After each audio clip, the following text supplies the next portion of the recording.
Thank you so much, everyone. Good evening. Um, I met Ajay sir yesterday also, and it was the same weather that we have today. And thank you so much for braving it out today, and to everyone else. It really is a big thing that on a Friday evening, braving the rains and the traffic to be here. Grateful to you for that. So welcome once again to today's exclusive roundtable around pursuing perfection with smart manufacturing. Now, over the last 2 years, especially, what we have seen is that the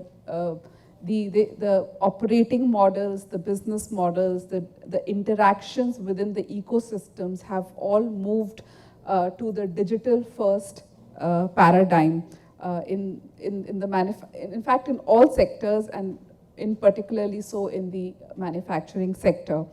And what this means is that manufacturers are now looking for new ways to innovate, to improve efficiency, to improve productivity, in order to stay ahead of the curve, the intense competition that they are facing. And one of the ways that they're trying to do so is through servitization, which is that rather than simply focusing on selling products, they are looking at building this whole ecosystem of services around those products. So that is one trend, of course, that we are seeing the manufacturers moving towards. What we're seeing is that smart manufacturing, Internet of Things, and other Industry 4.0 trends, they're introducing new possibilities such as servitization, and they're creating new opportunities for improving efficiency, for productivity improvement, as well as for innovation for the manufacturers. Now, as organizations are prioritizing their digitalization, they are rapidly speeding up the transition to smart manufacturing, and therefore the focus is now shifting towards how to best leverage and optimize the transformative opportunity that smart manufacturing can bring in. Now, but there are certain challenges that manufacturers are facing when it comes to truly optimizing their digitization agenda and maximizing the transformative impact that smart manufacturing can bring. And I want to highlight 2 or 3 of those challenges. And first challenge is around complex operations and legacy infrastructure that heavily relies on siloed and manual processes, leading to limited visibility and therefore the efficiency challenges. Second challenge is around the growing risk of cyber attacks and cyber threats. Again, the siloed systems that I spoke about, they create the gaps, which brings in the vulnerability, making it susceptible to the cyber threats. The third challenge is around managing the complex web of customer, distributor, and supplier relationships. And with the upcoming trend of servitization, what is going to happen is that these relationships are only going to expand further, therefore exacerbating the challenges further. Now, all these challenges that I spoke about, they impact the operational efficiency, they impact the customer service, they impact the employee experience, as well as the security.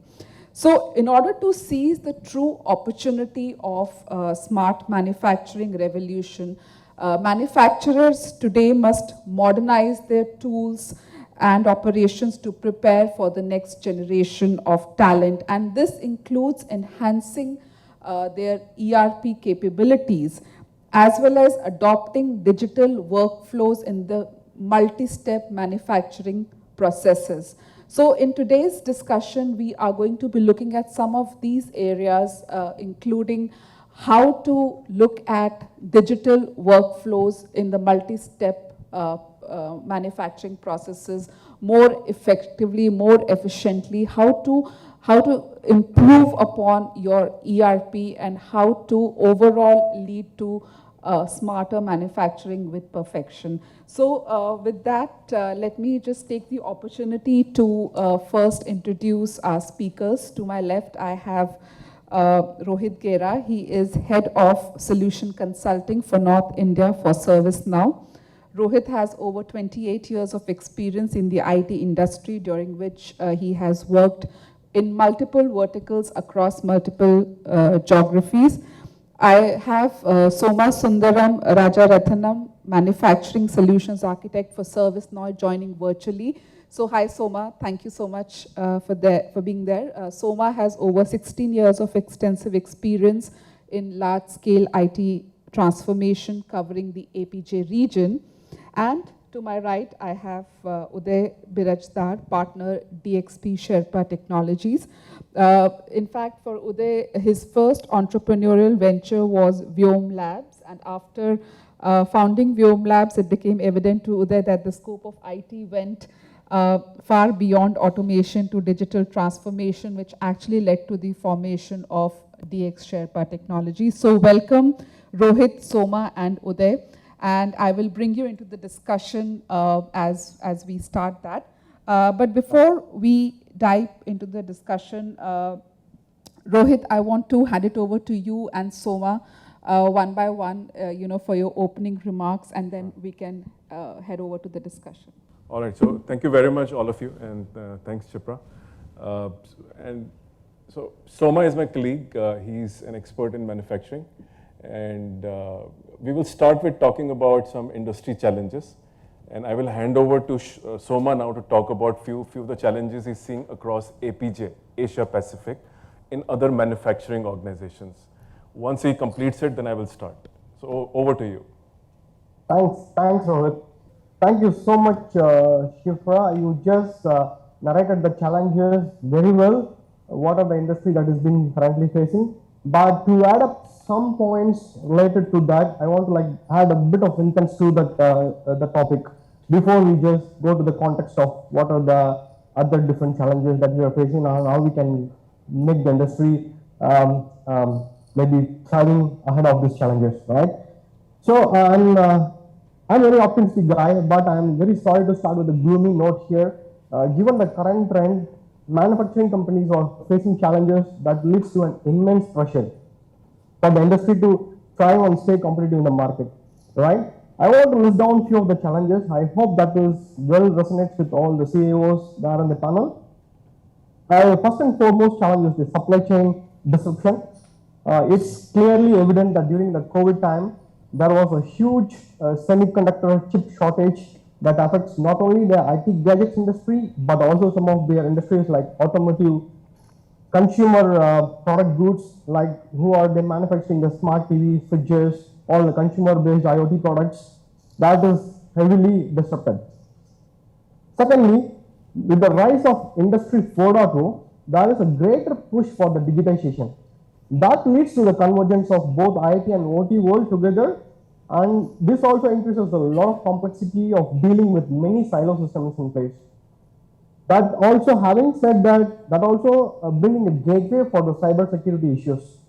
In fact, as per the IDC Forrester data, manufacturing industry is the most vulnerable industry, and it's the second largest prey for the hackers, right? Who's been focusing on the cyber security attacks. Thirdly, the lack of interoperability and automation issues. If you look at any shop floor or factory floor, looking at the Purdy model, how complex it is, it has got a lot of OT control modules and systems. On top of that, there will be MES and ERP systems. That is actually for all the capacity and resource planning. And lastly, there are some of the customer service management systems that is focusing on the customer services. So how we can interconnect all the different systems and make it more cohesive across the ecosystem of these different solutions. Next comes the skilled labor gap and the aging workforce. Right now, if you look at this generation of millennials and the Gen Z workers are not ready to take up any of the menial jobs because they are mostly likely addicted to smartphone or smart gadgets. So they wanted to have some sort of sitting job and doing all the time. And on top of that, the great resignation during the COVID time is the best example. The people are not showing any interest for the manufacturing. How we are going to deal with that? Last but not least, the environmental and sustainability issues. which is very pressing need across the globe. We need to like tackle the climate change, and even government across the world actually enforces the industry to with policies and regulations to avoid the carbon emission, try to cut down the carbon emissions, and by imposing the carbon taxes to meet the net zero targets. So with that, actually, I feel these are the main challenges what the manufacturing industry is facing right now. All right, Soma. So thank you very much for that. So I'll just add to, I belong to the era where most of you have been there. So I am not an expert in manufacturing, but I have worked in manufacturing as a trainee engineer at the shop floor. And I will just narrate you my experience way back in 1994 when I passed out. But my training was in 93, 1 year before the final. And I was working in a switchgear company as a trainee engineer. And I can tell you one thing, that's the day I decided I will never work in manufacturing, because the work was boring, a lot of drudgery, very difficult, made me feel like a robo, right? And I thought maybe that's not the purpose of my life, I don't want to end up on a shop floor, working on switch gears and stuff like that. And to me, work means something which is engaging, which is challenging, which is purposeful, and I love doing it, right? And I was standing there with, every day we're supposed to wear a blue shirt, and obviously we didn't have the stuff we have today, which is a lot of PLC, digital CNC machines with SIM connected to a cloud. We didn't have none of that, right? So the way ServiceNow as a company, stands for or looks at the work is just trying to undo, what has been, so to say, put on us. We have been the victims of the boring work and meaningless work. It takes away the human part of it. And if you remember, the Industrial Revolution, Adam Smith, he designed the work in a way that, this is a shop floor, stand here, and you become the most stupid man on the planet, standing inside that, right? We don't want to do that at all. And that is what ServiceNow is trying to do. ServiceNow is saying that every person is a jewel in the company. Every customer deserves best service. Everybody deserves best because they want to have, and why I was working in that as a trainee, it was for meager, I think 500 rupees or 1,000 rupees I got from that, right? So a lot of people in our era in that time were working for a paycheck. People don't work for paycheck anymore. They want to do something meaningful. They want to do something purposeful. And how as people, some senior guys, we having 20, 30 years behind us, how can we ensure we better the lives of those people? The people at the factory floor, our employees, our suppliers.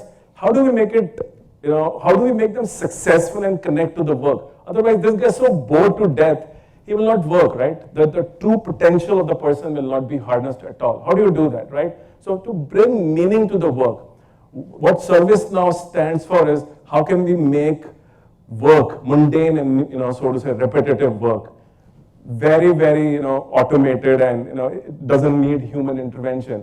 And therefore, the person who's working in your shop floor or your employee or your supplier, when he works, he's most purposeful, he's challenged, he loves working, and that is when the best of human nature comes out. As nature, we were not prepared, to come down and do some meaningless, repetitive RPA type of work, right? We were brought in this planet to do something nice, with our lives. And that is what ServiceNow stands for. The quality of work people should be doing is good. All the menial, repetitive, cross-functional, et cetera, should not be done. And if you remember your own histories, I have grown practically with you guys, I belong to the same era. We had a SAP implementation going on, and that was end of it, right? You guys have done this, so ERP gets implemented. Some of you are doing it right now, depending on the circumstances. And then, so you build those systems, IT has come in, IT is moving into your manufacturing plants also. So all of this, is, ServiceNow is trying to say you build system of records, good, excellent, you have everything. Now you have, how many system of records do you have? How many databases you have? How many Excel sheets you have all over? So people have to go from one screen to another screen to third, fourth, fifth, sixth. Vendor doesn't know when the supply is coming. The supplier visibility is not there. And same is true with, I'm a consumer of manufacturers. I know the pain, once it is sold off, what happens, right? Because you keep on sending the mails and you get answers as mails. Why can't we, so to say, automate all of that, right? So service now stands for making the work meaningful. We want to have people doing purposeful work, harness their potential, and get best out of them. And this is only possible if we get rid of the repetitive tasks are automated and workflows digitalized all across, be it a shop floor, be it HR, be it an employee, everyone.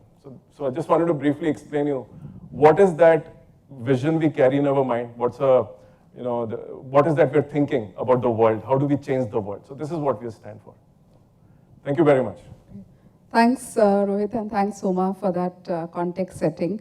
Now, getting into the discussion, in fact, what you said about the workflows, I think that becomes even more critical, especially today when we are looking at interconnected systems, when everything is interconnected. The workflows, having seamless workflows, digital workflows becomes all the more critical. So moving on with the discussion, what we are seeing is that manufacturers are pushing for digital transformation strategies, and we are primarily seeing it in three areas. One is to modernize their factories, their shop floors, they're innovating their supply chain operations, and to improve the customer and the employee experience. So what I want to understand from you, and Anand, we can probably start this discussion with you. What kind of challenges does this lead to? What are your top three priorities if you look at these three areas, which is modernizing the factories, innovating the supply chain operations, and improving customer and employee experience? What are your top three priorities in these areas, and what are the challenges that you face around these three? First of all, what we do just that meaningless, it is not meaningless. The IT does the work, it becomes a thankless. Right? So just to add up. Fair enough. But as you told that the work should be purposeful, it should be meaningful and better life. What in a manufacturing, the major part is the ERP. Rest management is not too much focused on the same, because with the ERP, complete organization is being right. With the MIS report, it fit between MIS, ERP. Now, the competition in the market is increasing day by day. And the area where people can optimize now is the supply chain management. Is the one of the means in our organization, if I say, just I give a value, we lost a monthly sale of around 8 CR a month due to some shortage of between the raw material, between the finished product, between the market demand. So that is the area where people are focusing now to have the OTIF. Make when we do process make to order, it should be timely delivered to the customer. So that is the one of the major area, supply chain management. And you are right that shortage of chip is one aspect, but shortage of chemical has happened due to China factor dependency on the China.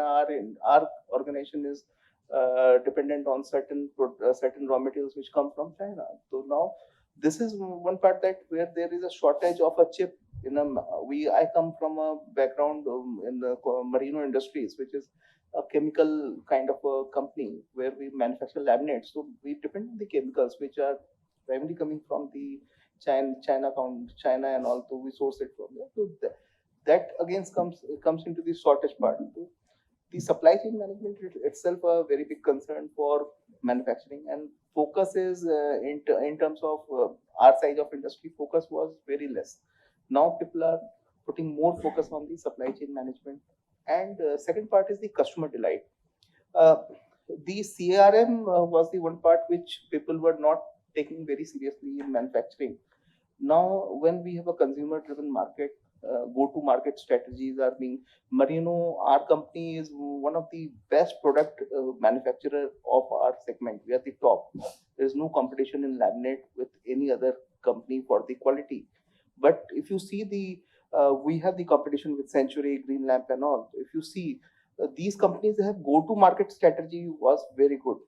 With that, our organization also learned that we go to market, we produce good, best quality of the breed. But if you are not able to provide the customer delight, okay, that is again a challenge in our industry. And when you spoke about supply chain, I think the last 2.5 years, the kind of disruption that we have seen in the supply chain operations of organizations has been unprecedented. I think that has been a lesson for all organizations, in not just across manufacturing, but across industries, to streamline their supply chain operations. So thank you for giving your perspective. So Adi Malav sir, what about your organization? When we look at areas like modernizing the factories, the customer and employee experience on one hand, modernizing the factories on the other, and then of course the supply chain operations. So there are a whole lot of areas that need prioritization. So what do you see as the biggest challenges in these three areas as of today? So first and foremost, if you ask me, frankly, the people in the organization is a big challenge. From the IT point of view, it's not from the operation point of view. You know, they are expert into their domains. But when you do the digital transformation journey, now you have to take along your people in two ways. One is the adaptability, and then realization of whatever you deploy. The second, the skill set from the your own resources or resources available from the market. So it's very easy to say that we start the transformation journey, but the moment you embark in that journey, you have multiple challenges from the manpower side or human aspect side in two ways, as I explained. Adoption is a very big challenge. It's easier said than done that people should adopt their own. They should have the pull mechanism or they have the demand mechanism. But frankly, if you ask me, one strategy does not fit to all. You have to have the different strategy at different times and see which strategy is more suitable to deploy those resources or applications per se. That's a bigger challenge. Biggest challenge even today, if you ask me in digital transformation, I'm not asking about the business side, I'll come to that later. The second biggest challenge is the siloed applications. So in organization, starting from shop floor operations, so like you say, the central and core is now an ERP. It may be whatever ERP is, I don't want to name, but we started the journey long back. It's almost 2.5 decades old story. So it's a pretty matured one, but over the period we keep on upgrading and we are on the latest ones. But that is the basic thing we should have. Once we have that platform in place, then we have to integrate all those other siloed applications and even soft load applications. That is the biggest challenge. Absolutely. Because compatibility issues are there, interoperability issues are there. The what you call so-called OEMs are not open to exchange the data between the two different applications, and we have to talk to all the. We have to think of many workarounds to take the data from one system and upload into the one, vice versa. So that's a big challenge. Interoperability is the biggest challenge. I think these are the two. The third one is the security platform. Then again, everybody is very apprehensive about the security. Now, security again, there is a skill set gap, and then I don't know how to trust, how to believe that this one thing will ensure me 100% or not. And instances in the market when we hear about that, those all big names who are protecting the organizations are being more vulnerable, and the people have hacked or people have entered into their sites, and that's the direct business loss to that. Though there are recovery mechanisms and all, but how to ensure that my organization is pretty secure from that cyber threats and all those things. That's the bigger challenge. To open up manufacturing to the internet world. Now everybody wants that my operations should be perfect and transparent, and then you put AI, ML, all those things to analyze and see that how to optimize those operations further. how to proactively take the decisions when something happens to the plant, downtime, or per se monitoring the parameters proactively, so that if something going to happen, you should visualize that in advance so that you have the minimum impact on the shop floor operation. Now, when you come to the supply chain, the customer expectations are very high nowadays. It's not only the customer expectation, but you have to have the lean losses into the process, very, very minimum losses to the process. So in our manufacturing industry, where we are very particular, we though we are in a what you call B2B, we don't go into the consumer segment, but our manufacturing requirements are very specific. So just in a background, we manufacture flexible packaging film, which goes to the industry again, and they do further operations like printing, pouching, zipping. You all are the consumer of that indirectly. So you eat biscuits or chips or smoke cigarette, whatever. Everything is wrapped into the polyester film. Now that polyester film's requirement is different for the different industry, different even applications. You eat, simple example is the Britannia biscuits. It comes into the different size and different what do you call package size. So we have to manufacture the roll based on that customer requirement. What fits into or what goes into his machine, what size is suitable to that. So that means each and every roll we manufacture is specific to the particular industry. Right. So it's a configurable product. So there are two challenges. We have to take the order of right size, which can be produced and which can be shipped properly. So we have optimized the supply chain from the order placing side. We call it the what do you call dispatchable order quantity, and that goes to the shop floor operation to produce exactly the same quantity. That should not be left out, and that should be dispatched on time to the customer, and then information at the different stages should be shared with the customer transparent, because they have to plan for their customers, onward customers. So one of the points that you raised about siloed systems, I think that a lot of other manufacturers will also identify with it, about the kind of lack of visibility that creates for the companies. So Ranganathan sir, I have a slightly different question for you. At the enterprise level, the manufacturing company executives, they are facing the pressure of limitations with the ERP systems. So in your opinion, what are some of the key issues where you see the limitations, like difficult to add functionality, customization of user experience, lack of workforce-centric capabilities? So can you tell us about some of the challenges that you are facing around limitations of the ERP systems today from a manufacturing perspective?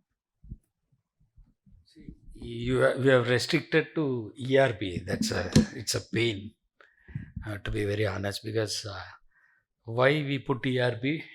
To bring transparency. Are we ready to accept the transparency? That's the biggest question.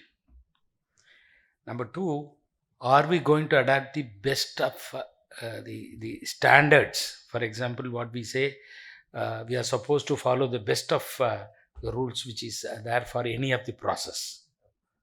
For example, if you're trying to do anything in ERP, many problems will come, because we wanted to modify the existing requirement in such a way it suits our way of working.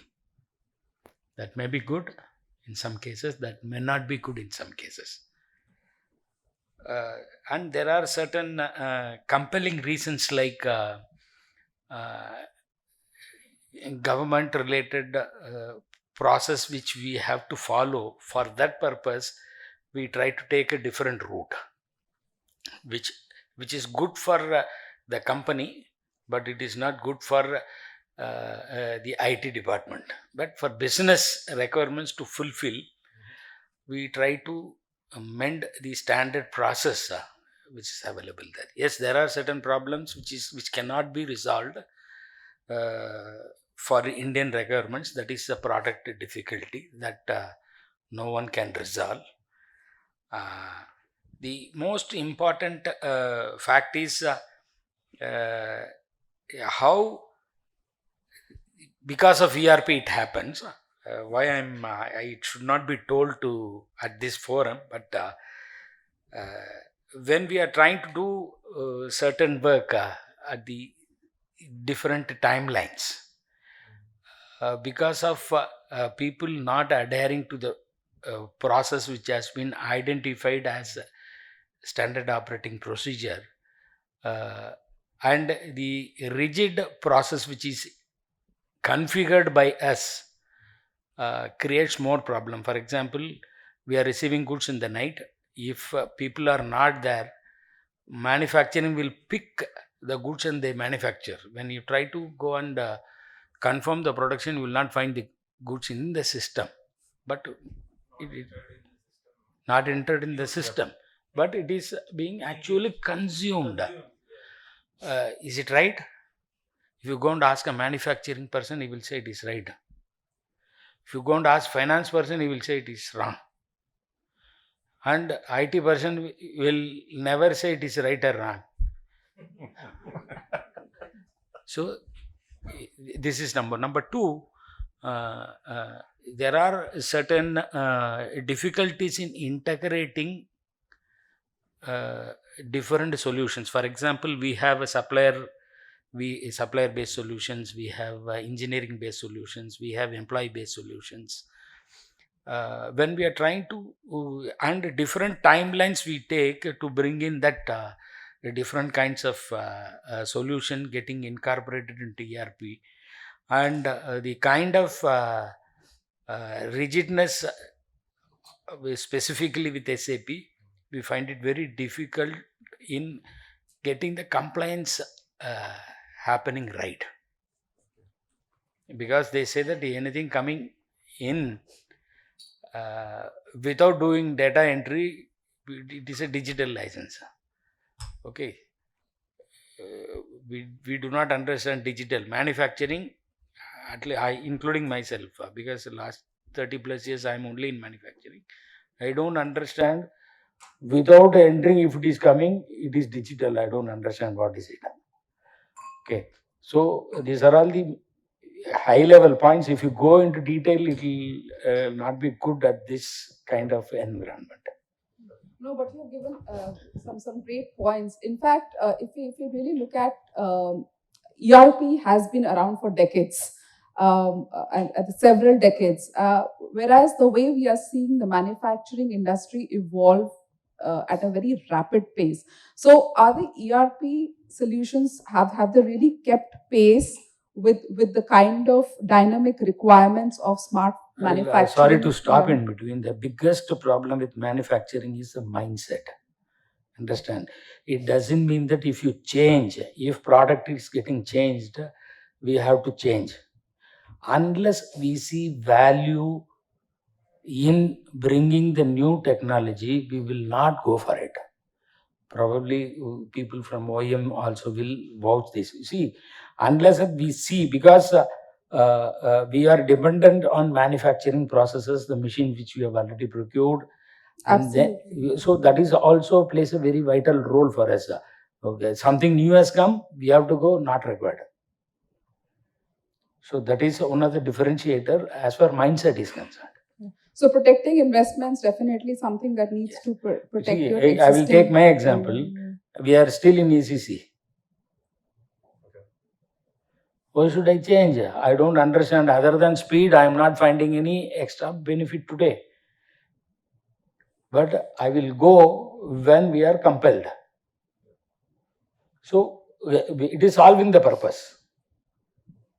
See, where it is required, we go for it, because we have created, because certain things ERP cannot give. So we go for those things, and which is helping us, which is contributing to ERP also. Right. So in a different way. Right. So taking forward what Mr. Ranganathan said, if you're looking at ERP in today's context, in smart manufacturing context, being able to, having workflow-centric capabilities, creating, customization of user experience. These are some of the things that we are seeing that the current ERP capabilities are lacking. So where do you see some of these limitations in the current ERP systems, and where do you see the gap areas that need to be addressed and filled up? We are a component manufacturing, and we have to align with our customers. And at the same time, we have to align with our suppliers, because most of the things we do not produce, we just assemble.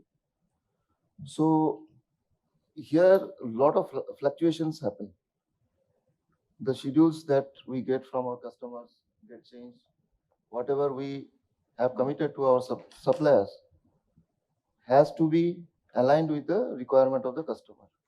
So we want to make a lean manufacturing where we want to maintain low inventory or zero inventory kind of thing. So in that case, we see that ERP sometimes do not give the exact requirement that we need. So that is one challenge. Then in the smart factory that you are telling, we talk about Industry 4.0. So we are trying to integrate the production environment also, and we get the insights of the productions. So for that, we have to go for other vendors or other service providers who can integrate some sensors and produce some data from that and give some insights of the productions happening. And these are the data which are sometimes required by the customers, because customer want to see what is happening in our production line. So these are some of the challenges we are facing, and we're trying to do it with some integration with third-party systems, some cloud systems. So, but it is not achieved the way it is needed. Sure.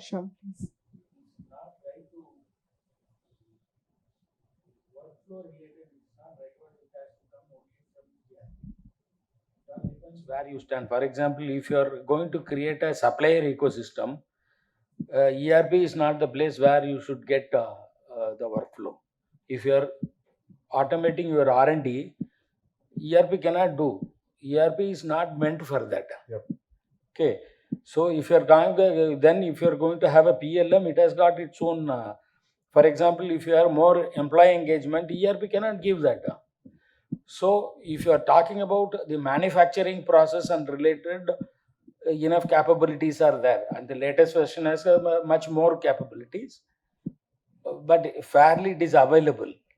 But because of mindset, many people may not try to put that into use. That cannot be the drawback of ERP that I wanted to add here. Thanks for clarifying. Yeah. So, like he says, every system has its own limitations. So, frankly, workflow is not a small workflow. So, if you deep down into, then you have the different type of requirements. Let me give a simple example. Suppose you need an approval from 3-4 people in parallel. Now, approval going through one way, I approve this, it's okay.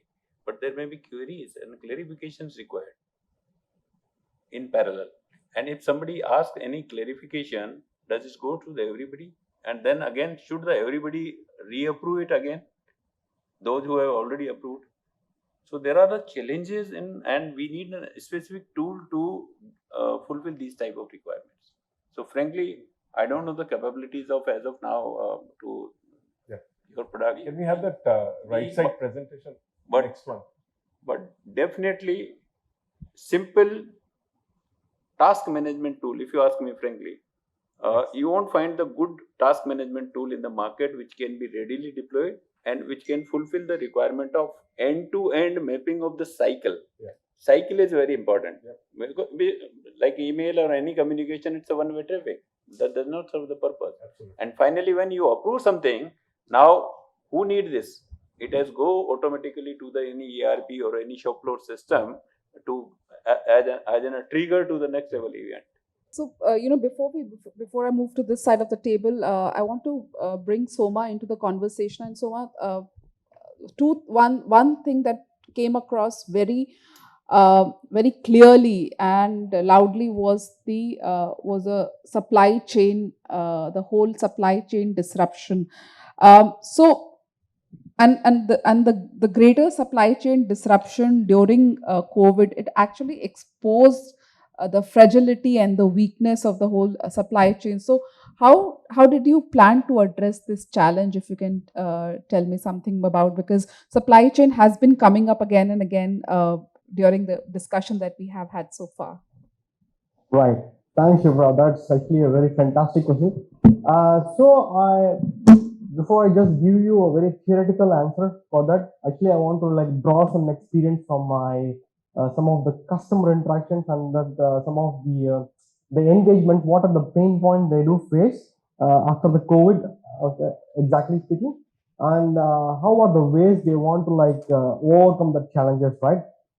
I don't want to like sit into the service now context, but in a general context, right? So to have that supply chain to be more efficient, so first of all, we need to have the connected, agile, and more resilient supply systems need to be there, either in terms of supplier collaboration or any sort of like inventory process or just dispatching process. All we need to have this three-step process, which is visibility, traceability, and interoperability, right? When we talk about the visibility part, you need to have the transparency across the different multiple party systems, just transferring the goods from point A to point B. What sort of the status it is? Either it could be the consignment has been just arrived at certain point, or it is in the level of doing the formal process, all the recording things, or it could be dispatched already.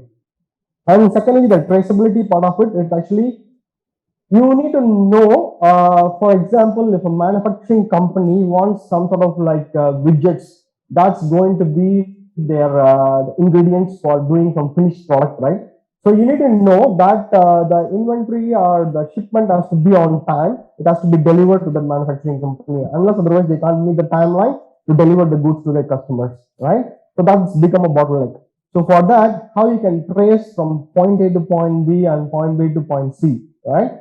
With all the connected supply chain mechanism. And lastly, so this is a multi-party ecosystem, right? You need to have the interoperability and connectivity to bridge all the different systems in silo within a one single platform that acts as a bridge across these different platforms.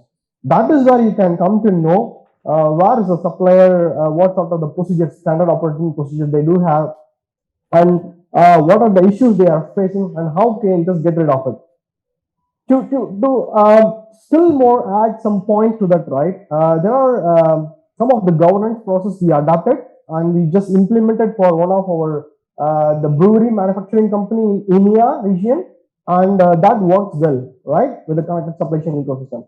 So those three governance processes are like optimize the supplier lifecycle end-to-end supplier lifecycle management by improving the collaboration communication with your suppliers and quickly onboard, resolve issues, and approve changes, right? So this is where actually you can fastly react and get the bottleneck out of it. If for any obstacles, how you can overcome that. That's the first step of government.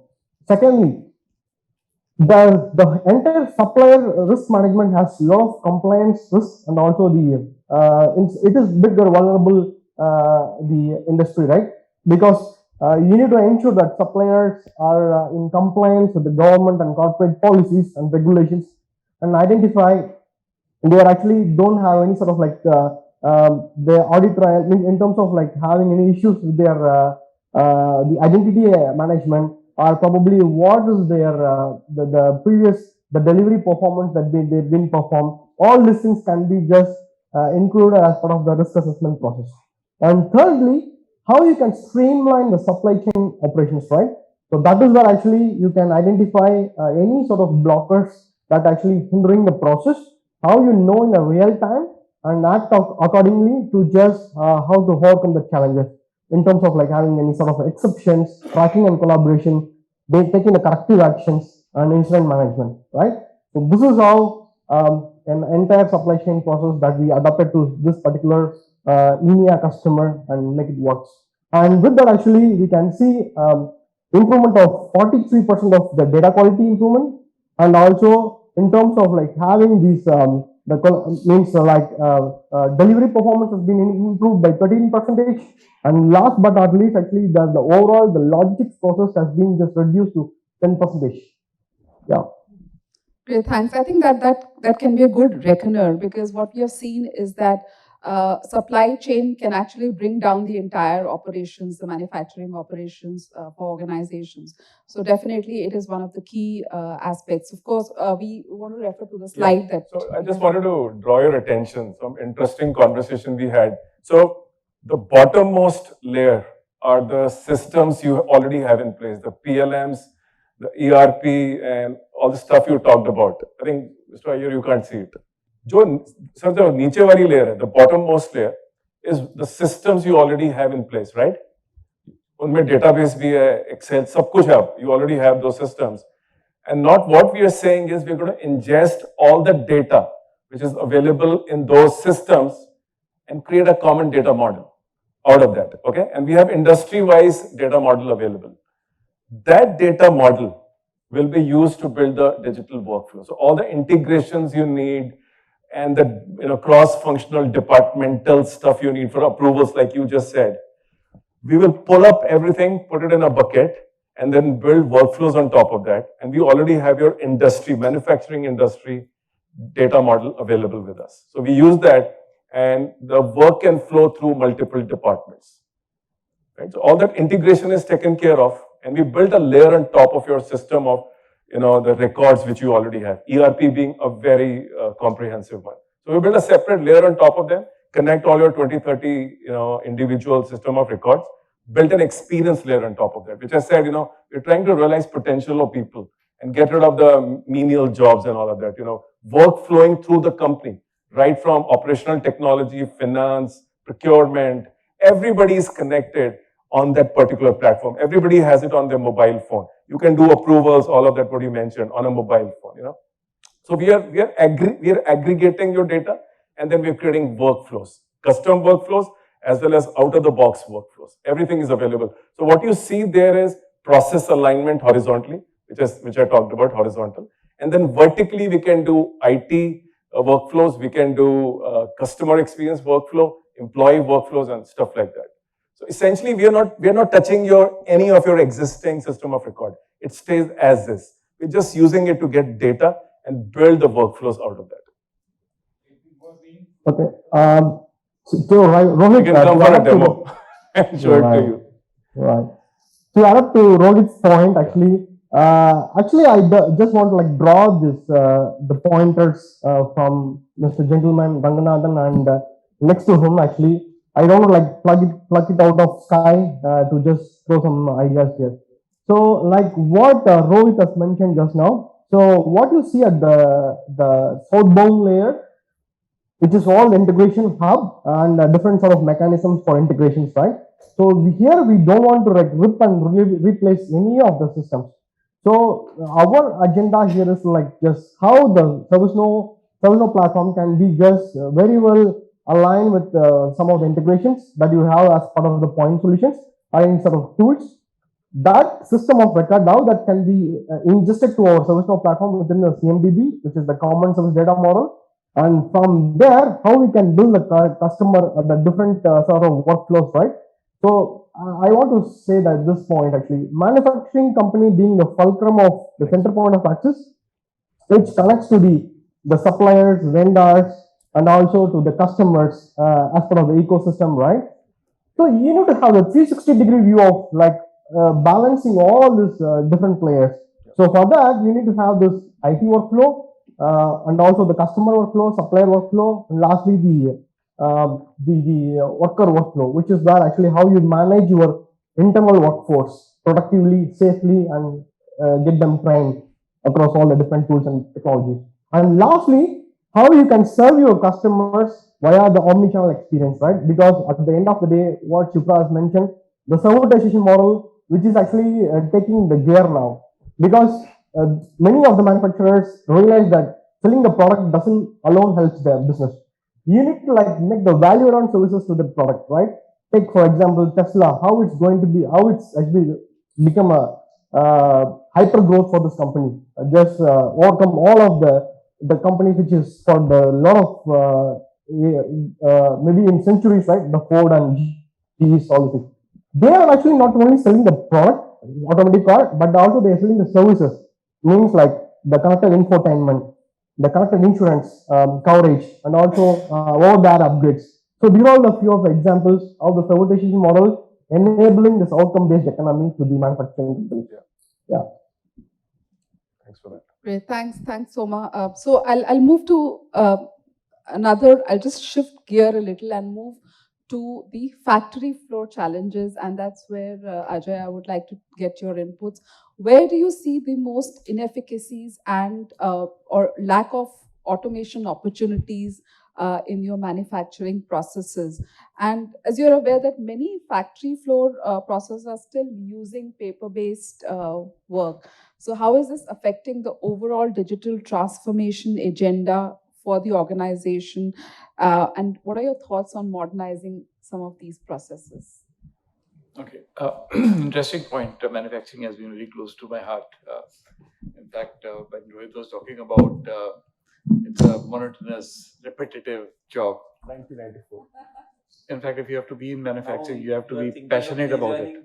Let me hear you. Give me inspiration. Give me reasons. You have to be passionate about it. You never know, he might end up being manufacturing by convincing to be- One of you. So I spent my early years in life in the late 80s and early 90s on the manufacturing shop floor, handling machines myself, crafting that. It requires a lot of precision. It requires intense devotion and engagement. So if you're not engagement, you do not have that engagement, you should not be in the manufacturing domain at all. Shop floor is all about precision. Yes, it is all about repetitive activities, definitely.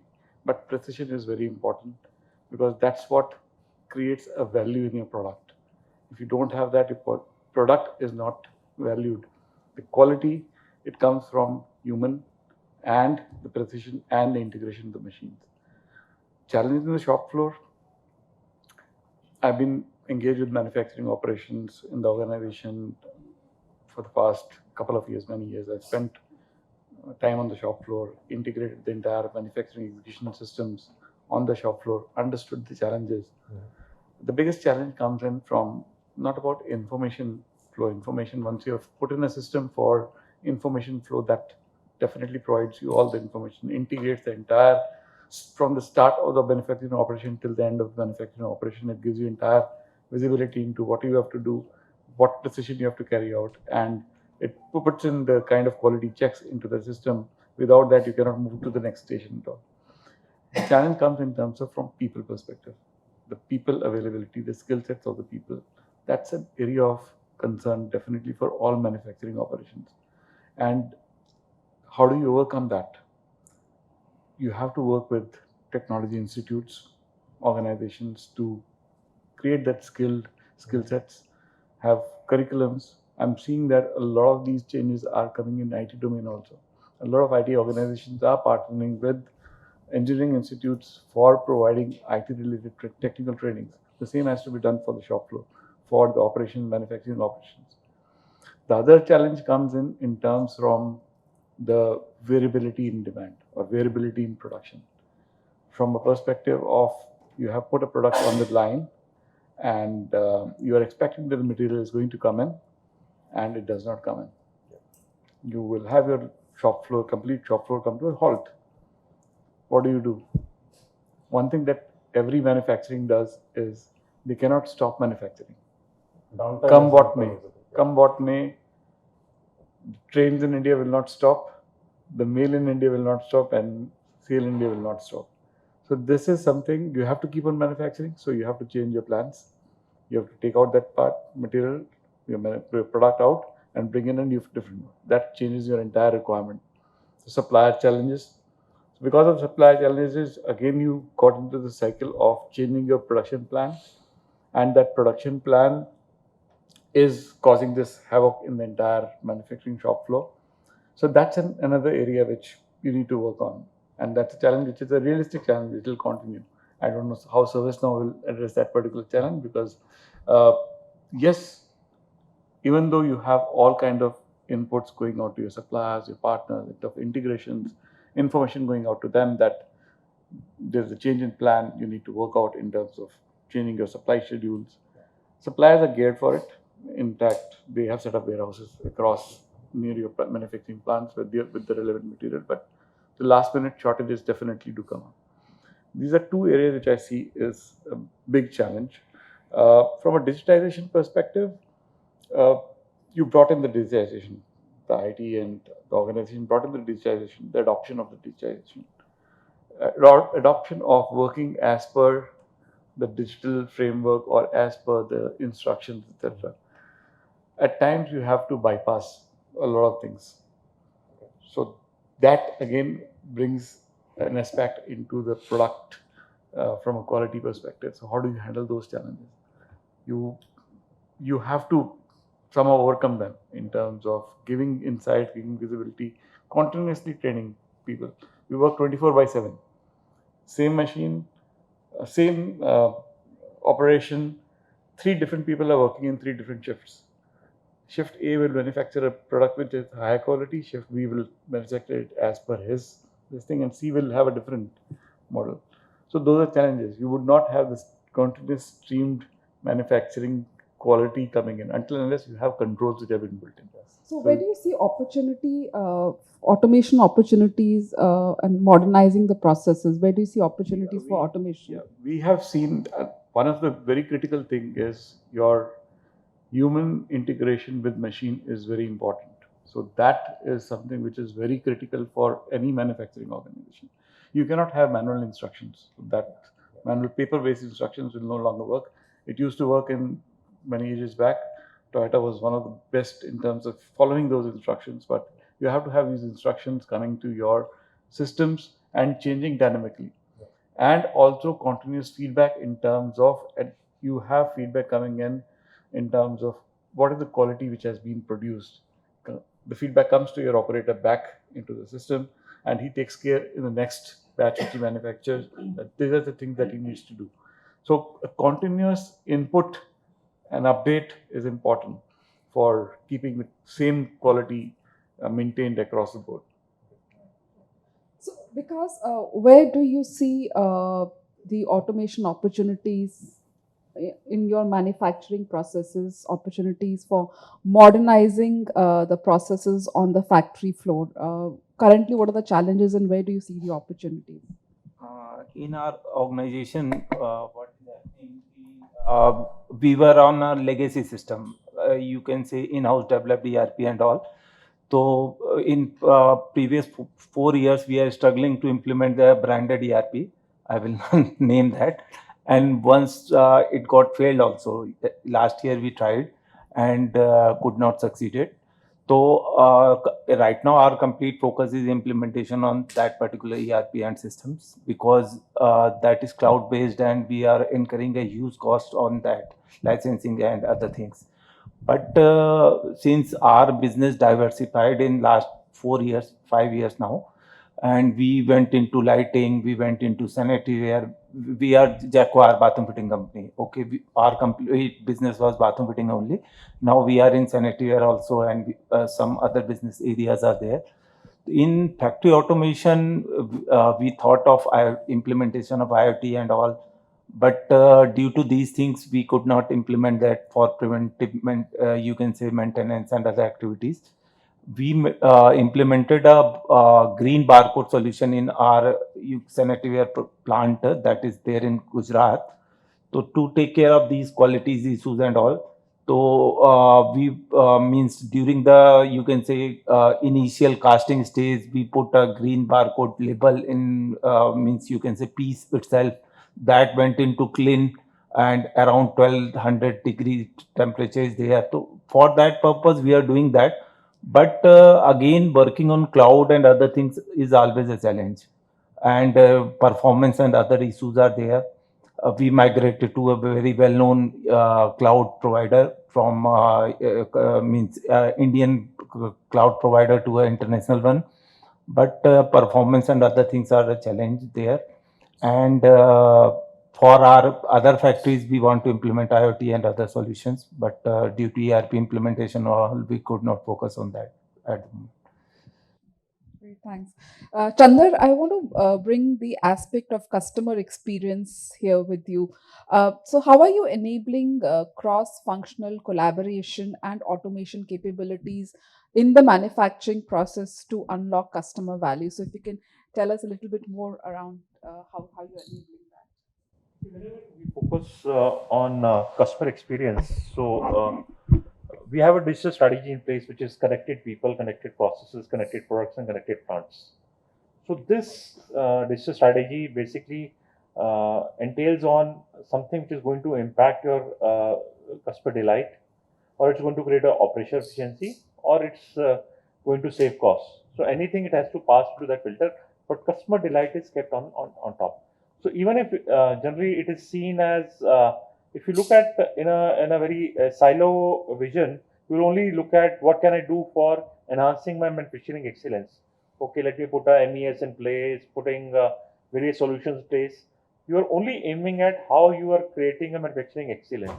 For us, it's very important to have end-to-end digital experience being delivered to our customer, right from I would say customer orders a product till I would say till the raw material procurement stage, how we are able to create a value for our end customer. So today, in case a customer is facing a quality challenge, am I able to zero it down to a particular operator who produced that product? I think the ultimate aim is to get customer a right product at a right price so that we're able to create a customer delight. So whatever I would say digital platforms which are available in the company are totally integrated with each other. We have all the apps which are there for which is called M Partner today. Almost 60,000 dealers are already connected on that. My manufacturing excellence system is connected with that. So you can understand everything has to be connected together. Whether we are using SAP Rise on cloud or I'm using a CRM, so nothing can work in a siloed fashion. Because once we talk about customer delight, it has to start from raw material procurement. Because if I'm getting a bad raw material from a vendor, and suppose the operator who's producing is having a training gap, is it available in my in his learning and development plan? Is he so? How are you able to create a complete story? I think this has been our aim to create the strategy, and we have been fairly successful in that. It kind of brings full circle how we started by talking about challenges in terms of siloed systems. And we're talking about a totally integrated system. So taking forward what Chandra said, my next question is that, what do you see in your organization as some of the biggest challenges when it comes to enabling great customer experience? So, and in that context, how are you looking at cross-functional collaboration and automation, bringing in automation capabilities in your manufacturing processes? Auto component manufacturer is a Lumex, and I am from aftermarket division, so I'm taking care of actually B2B market as a IT, and we have most focus area is to how to we provide customer delight to our B2B customers. So for that we have integrated our ERP. Actually we are using SAP as a ERP. Recently we have upgraded to HANA also. But actually SAP is mostly for manufacturing point side, but aftermarket we like trading unit. For trading we need to customize broadly to meet our requirements. So still I think SAP is still not able to fulfill the trading requirements, and we lots of customization done, and at a time we can say that it's a 40% customized also we are using from SAP side. So for we have to also integrate other systems like supplier portal to integration, some other like dealer portal to integrate with SAP. So we have to integrate many systems. So again, the interoperability is the major concern from our side, as per our industry concern. And other concern is the customer delight. We have to again different system integrated each other. So each system need to send data to other system, and that interoperability is a concern. So this is a major concern we are facing. Right, right. So, Uday, we discussed and we touched upon different aspects within manufacturing, you know, whether it is the customer, the employees, the supplier, and the partner experience. How do you think manufacturing organizations can improve upon all these areas with automation and AI? How can they apply it better to improve the experience and efficiencies in all these different areas? Yeah. Sure, sure. Important when you answer. One is I am wearing the two hats. One is the global, one is India. So it's a drastic change to adopt the technologies in overseas versus the India. So it's a system-driven organization or people-driven organization. So organizations are, again, you can classify into two different categories, like Mr. Ranganathan said. You put the ERP, if you don't put the controls in place, and if you don't adhere to the controls. Now, second important point comes is whatever you deploy, are you really leveraging that investment to the organization? So leveraging that investment means, again, the organization is digitally adoption ready, or it's something already pushed into the organization and the move whatever the way you are moving. That's where we are. So we have to see where it fits into. So people deploy a lot of technologies for sake of technologies. We say we have the CRM, we have the ERP, we have the MES system, we have, let's say, or transport management system, end to end, so many flavors. But how much leverage you are taking out of those investments? So in that context, Uday, you know, because what Mr. Ranganathan and Mr. Malav also said, that one is that you have your existing technologies. So are we really actually leveraging the full potential? And then on top of that, we're talking of automation and AI. You know, how they can be the game changers. So how do you juxtapose the two there? Actually, in manufacturing, what happens? If you talk of, sir, told that system-driven or people-driven, the CI, confidentiality, integrity, and availability is opposite. Availability is high, as sir told that you need always availability of the production is there, should be there. Confidentiality again comes the least, right? So that is again people-driven or system-driven. Then again availability or confidentiality. So there are choices in the manufacturing. Right? So that's what makes the things different. Yeah. No, I think very interesting conversation. Great to hear diverse views from a customer, employee side or supplier side. You have kind of shared, and people aspects which are there. Right? The mindset aspect is there, and then there are some government aspects are there. There are lean manufacturing, right? So there are kind of these different dimensions which are there, and how is that automation and AI can kind of brought in, and how is that adoption can be there, right? Because people will see this as mindset change, right? Let's look at that. So I have seen some of the organizations, and the change management is important in these things. One of our customers, when they were kind of bringing in this kind of automation workflows and those technologies, so they sent an email, right? Your new colleagues are there.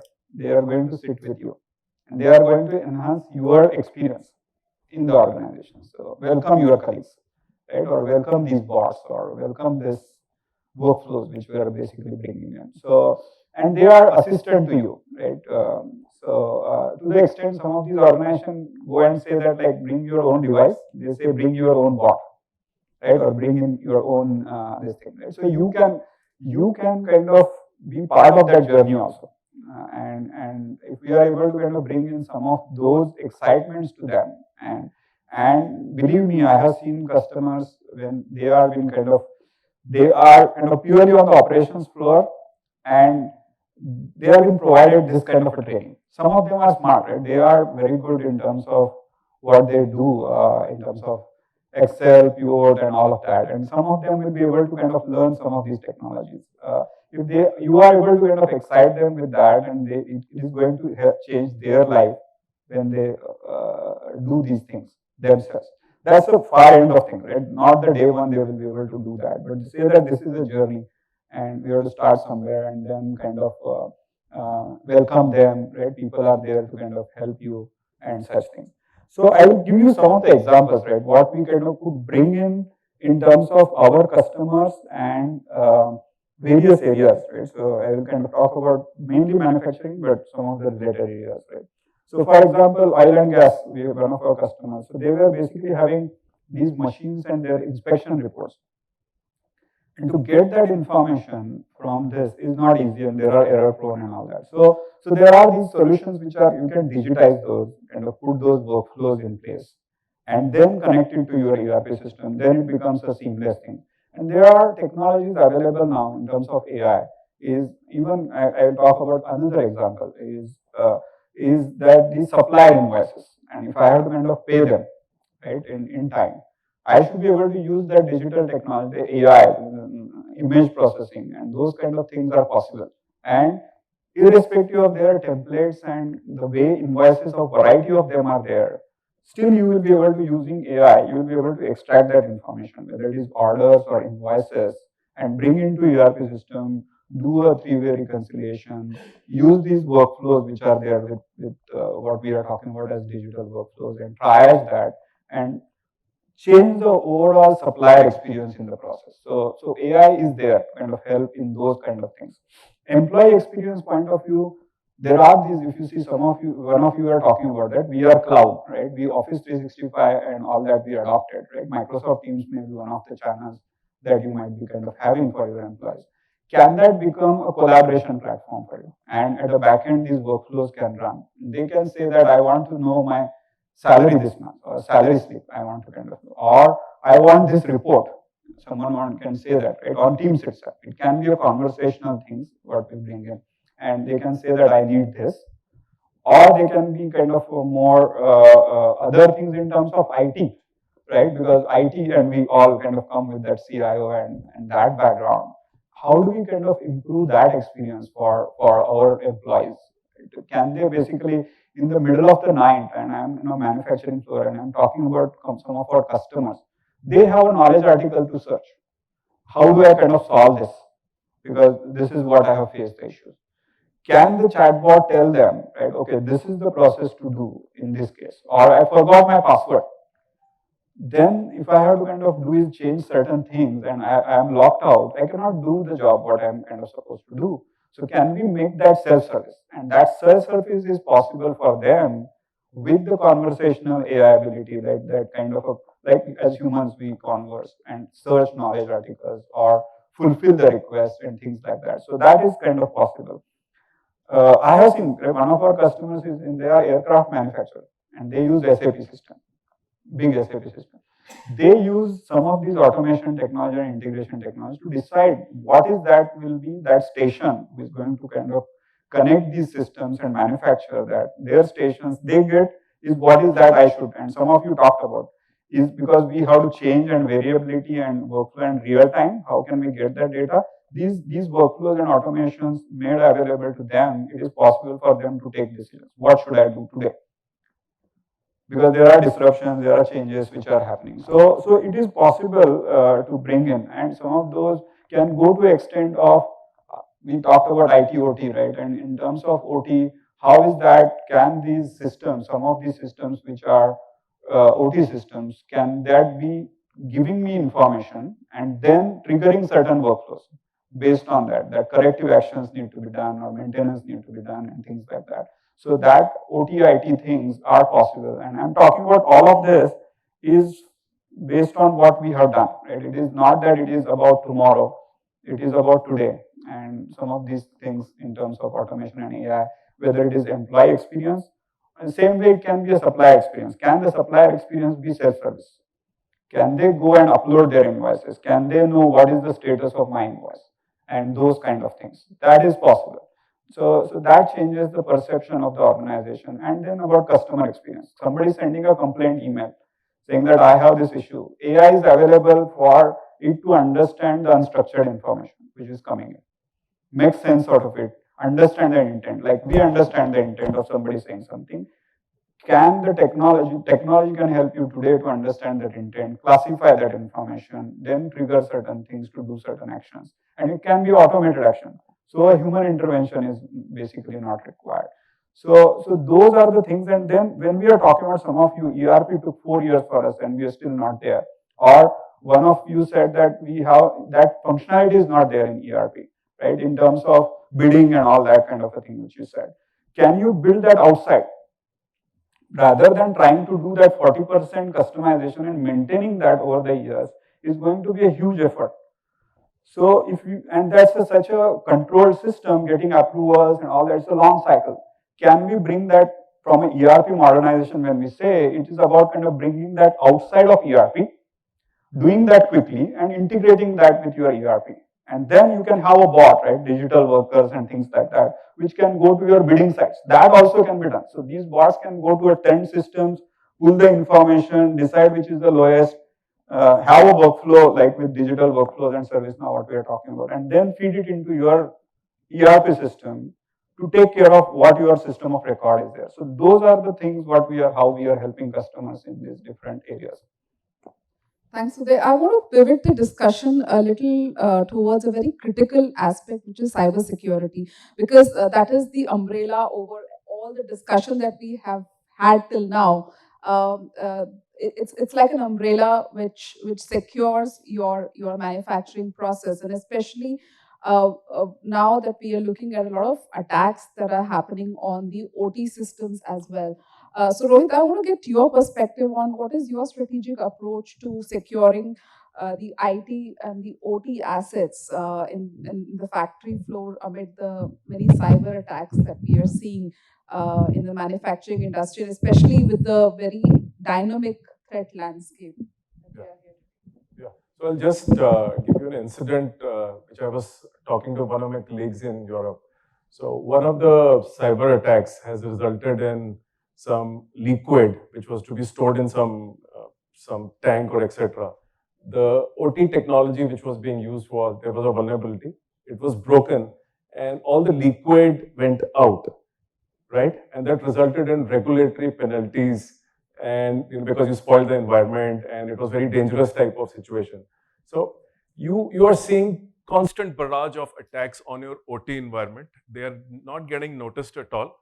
And this is causing a lot of problems because the OT is something which is working separately. And now the convergence and acceptability of IT coming inside OT is taking place. There is an acceptability. Otherwise, OT security was separate, IT security was separate, and getting two departments to talk to each other was very difficult. And this is where we play a very, very important role, is to get you the visibility of all your OT assets in a common database. You have complete visibility and mapping. So after the incident has happened, what is that you will do with the incident? That workflow, connecting the whole organization as to how to respond to that OT vulnerability which has been breached and now going to create some reputational issues, etc. for your downtimes. How do you overcome that? So we have a way to create visibility for you so that you can respond to those very fast without human interaction and calling people on the phone and creating bridges and all that. The whole company is activated, and this is happening because IT and OT are coming together. And there is a direction from board. A lot of boards now are asking IT teams that please secure your OT environment, but also allow innovation to take place. Don't take away the innovation part of it because you're defending something, right? Because one of the engineers wanted to play around with the OT machines, sending some abnormal amount of data does not mean that he's doing something wrong. Maybe he's trying to innovate. So the tricky part in OT security is going to be, you want the innovation to flow, yet you want to secure, your OT. So we have those vulnerability response systems in place as a solution for OT security if the breaches happen. It cuts down your turnaround time and response time. And it's related to the response and exactly. visibility of that. Absolutely, spot on. That's a keyword, response and visibility. One more question I think that was there in this is acquisition of data. correct data at the right time, at the first point. Yeah. So is there something you have from the software point of view?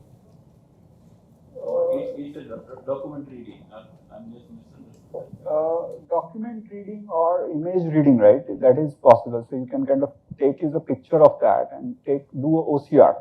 And My question is capturing the data from the shop floor directly, parameters to the IoT. Correct. Yes, absolutely. That's Again. Do you have some solution on that? Yes. Correct. Yeah. So ServiceNow and we kind of basically. Yeah, we can extract data from your Excel sheets, from our Visio, and get it. Very clearly asked. Yeah, and IoT sensors. Manufacturing floor में हम register maintain करते हैं, उस register से data उठ के database में जा सकता है क्या? पेपर से। वो हैंड रिटन डेटा। यार हमारा मैन्युफैक्चरिंग में मोटा बुद्धि है, हम सीधे पूछते हैं, आपको समझना पड़ेगा। RP.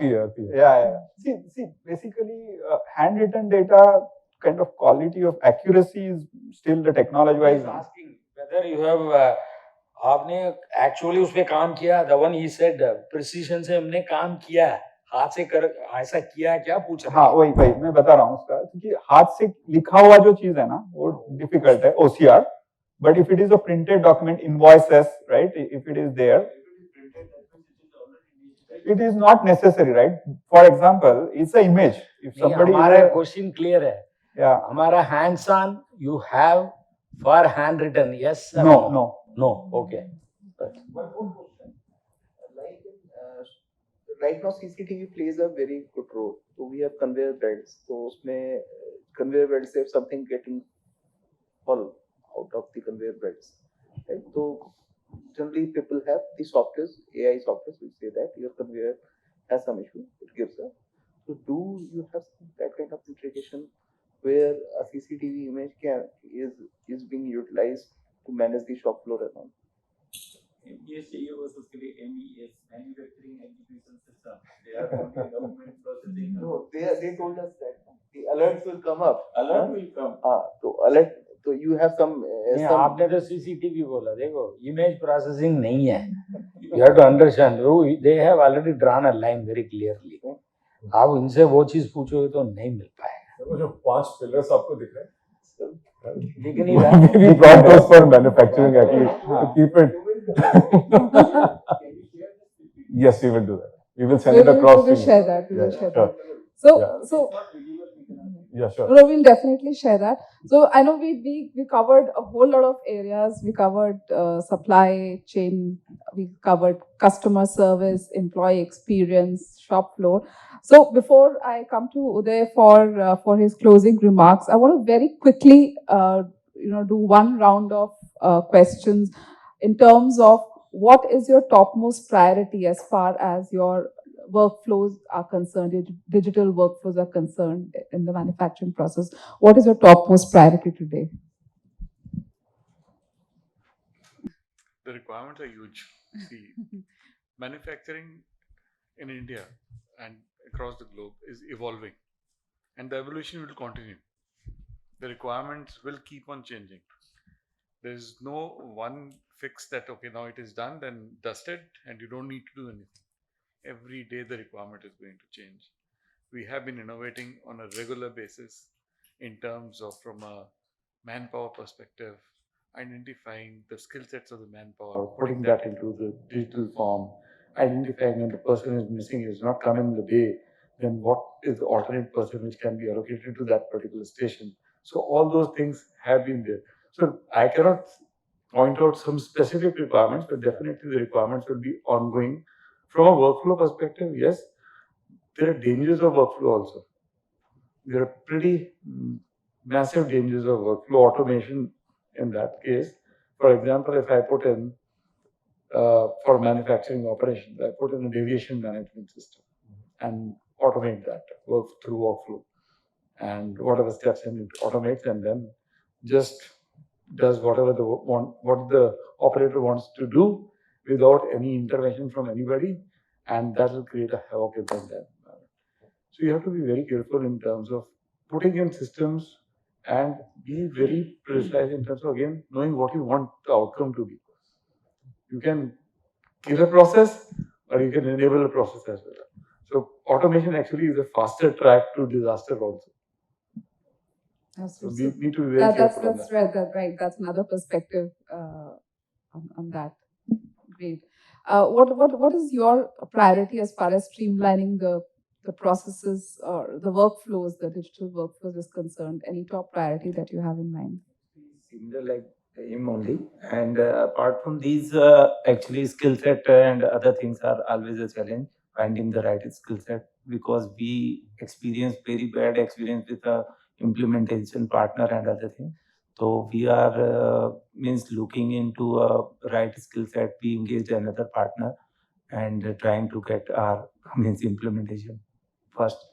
After that, we can think of other things. Right now, we are means quite lack of ownership and other things are there in the organization. Key means we have to deliver first, then we can think of these things. Chandar, what about you?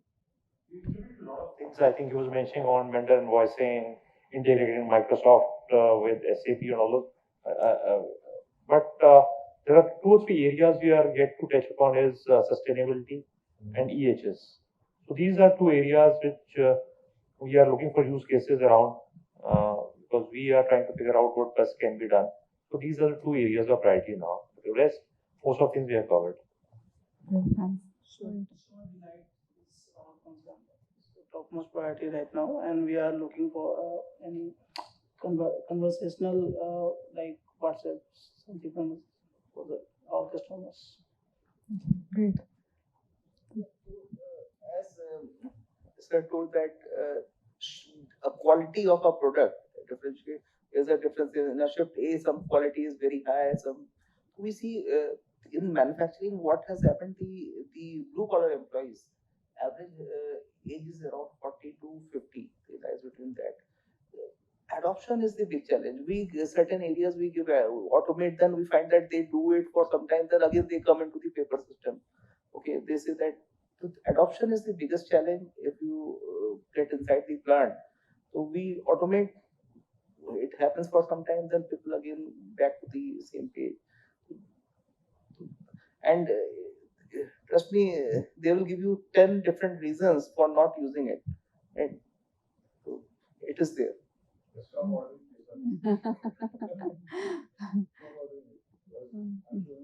that, you will not be able to stop your automation systems anyways. It takes a long time, but you have to do it at some point. So there are 2 things. Now this IT is shifting to the business. I think 40-50% whatever the ratio is critical areas. But major containerization is happening towards the business sector. And when you deploy a lot of consultants, you deploy a lot of technologies, what you need is your organization's readiness to get the work done from the consultant. Most of the organization missing this point. They feel that you engage an implementation partner and they will do the good implementation. This never happens. You should have your own people who can get the work done from the consultants, and that's where digital maturity comes into the picture. Like anything you can say, and we are experiencing some success now. So earlier we were totally dependent on the implementation part. So we changed our approach, our internal team, we trained our internal team. That's why skill set. I'm focusing is your organization should be digitally mature to get the work or get the applications implemented into organization in the correct perspective. And that's where you can get the value out of that. And value driven, Realization. Realization is very important. Thank you. Mr. Rangana. Specifically, your question is where you are focusing specifically on workflow. See, if you look into that, what we have, starting from PLM to ERP to PU, you name anything we have. What we do not have is the way we are trying to do the process, the alignment. For example, I will take an example of CapEx workflow. we have developed a system internally. Normally, it has got 12 levels of approval. And anybody at any level, anybody can refer to the other person, take input. Is it right? We do not have any reference point for us to improve on workflow. Workflow, we have many workflow we have. But which is the right one, we do not know. We started with the CapEx 4 years back. First time I have seen the OpEx also they are asking. I said, CapEx का है तो OpEx को भी चाहिए. इतना workflow बन गया, there are 74 workflows available in our system. Is that right? We are thinking of eliminating the complexities of Very valid workflow. point here. This is Too many workflows. Yeah, the biggest problem is we are supplying to all OEMs. We are OEM. So we know both the sides. And when we started moving at OEM side, we are thinking now, हमने कर क्या दिया? So that is rather more crucial. Workflow है तो करते जाओ. That is also not. So how do you consolidate it? No, consolidation is not possible. Remember that consolidation is not possible. How we are going to make it more meaningful? Otherwise, it is adding. It is a bottleneck. The whole process. मैं उसको भेज दिया, ये इसको भेज दिया, इसको. Yeah. Process optimization. See, that only I am trying to say. That is one of the learnings, and we have improved in last 2 years. But we cannot benchmark where we suffer there. Thanks for sharing that. Yeah. On the priorities for the shop floor that you have asked. So we have 42 plants across India, and the visibility that we need is very important from management perspective and from the customer perspective. So on that, we have done a pilot with a startup company, and the result is not phenomenal, I will say, but it's encouraging. So now we call our lines as the smart lines, from where we are getting the insights of what is happening. So this is in our priority list, how we can, at least the manufacturing units which are producing more or have a lot of complexity in the productions. So how we can automate those shop floors with IoT devices or some sensors, and the capital assets we can how we can get the data for the maintenance and anomalies detection and all those things. So those are our shop floor priorities, basically. Thank you so much for sharing those priorities and challenges. And I would like to turn to Uday now for his closing remark, and then we can wrap up the discussion. Yeah, definitely. I think we already had a long discussion, so I'll not take a lot of time in terms of talking about us or what we do. So we have 1 or 2 slides. Maybe someone can roll up those slides quickly. But very interesting conversation, different dimensions, right? Employee side, supplier workflow, supplier side, maybe how many workflows or right workflows can they have a human in loop so that they don't create a disaster? Right, how do we go beyond ERP and kind of achieve some of these things? So what we are basically, we as an organization, we are basically come with this background of digital transformation, and we have been kind of doing this for last as an organization. When I started, now it is 2,000 employee company. We started with 1 employee. So now it is globally we have offices, and we are helping companies in this journey. We call ourselves DX Sherpa. So like Sherpas who help you achieve the summit. So those are digital transformation Sherpas. So that's the name of the organization. And we we are basically, what we say is a digital solution provider. Basically, our services are towards digital solutions, where intuitive user experience is important, and that can be through a web portal, self-service, chatbot, and all these interfaces. Middle is the digital workflows, right? Because that is where humans work on these things, right? All of us, our employees on the shop floor, various places, that is what we do. And then is where the human stop is, there can be automation, which can connect to the systems and get those things done. So that's what is coming on the slide. Is UX is one in the left, digital workflows, what we talked about today, and then the automation and AI.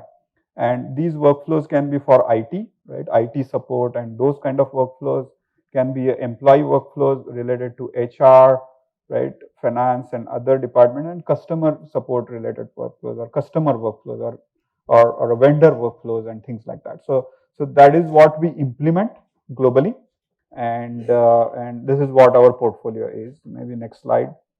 And maybe it's a very busy slide. I'll not talk about that.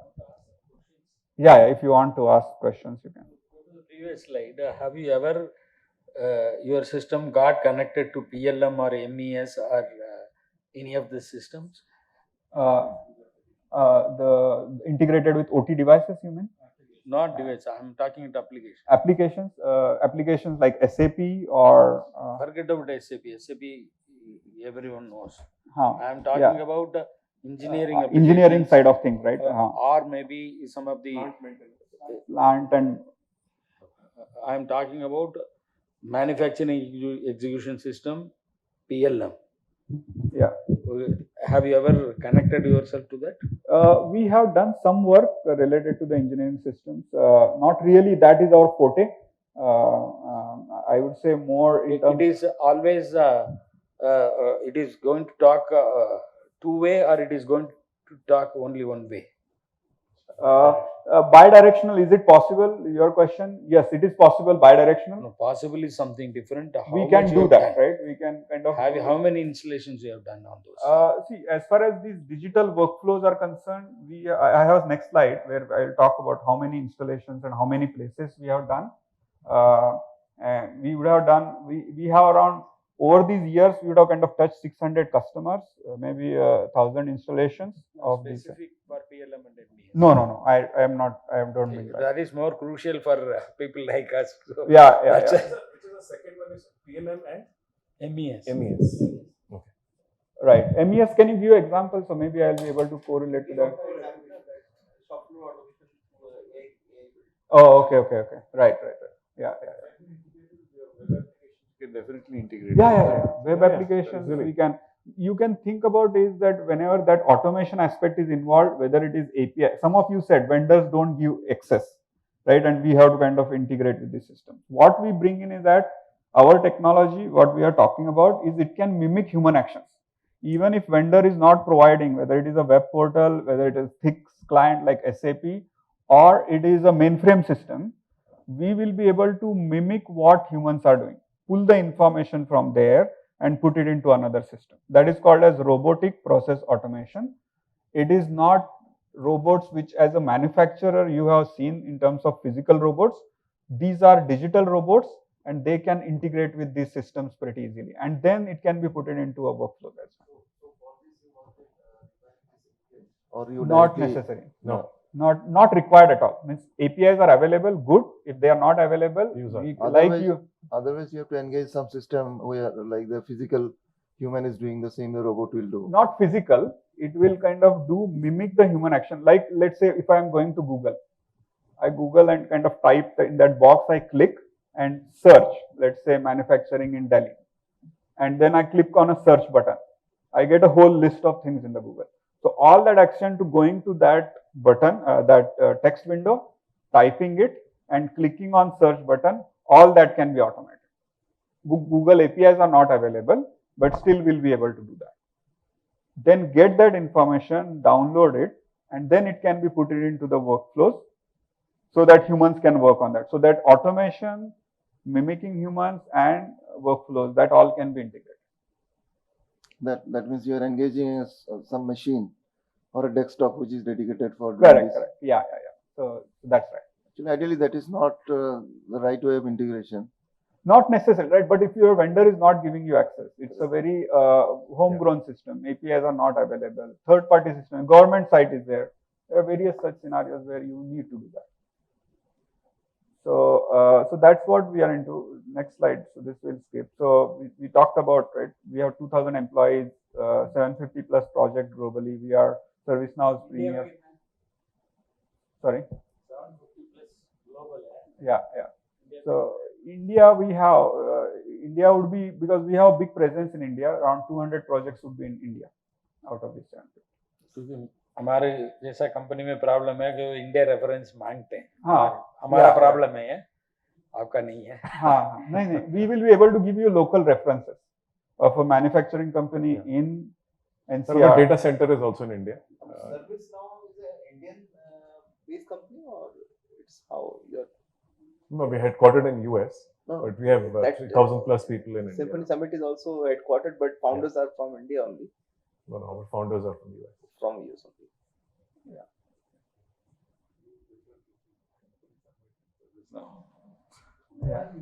That they are also listed. Yeah. So this is about us, right? We have offices globally, nine countries in the world, and we kind of help in terms of this digital transformation and digital workflows and implementing ServiceNow and automating those things like that. That's about us. I'll stop here. These are some of the customers. Maybe kind of resonate. Some of them maybe local, some of them global. Do we have something ready to use cases in manufacturing industry? Yeah. Oh, yes. Correct. So that slides when we share with you, you will be able to see those workflows which are ready to use from a manufacturing point. Thank you so much, everyone. I know it has been a long day and a long discussion. So thank you so much once again.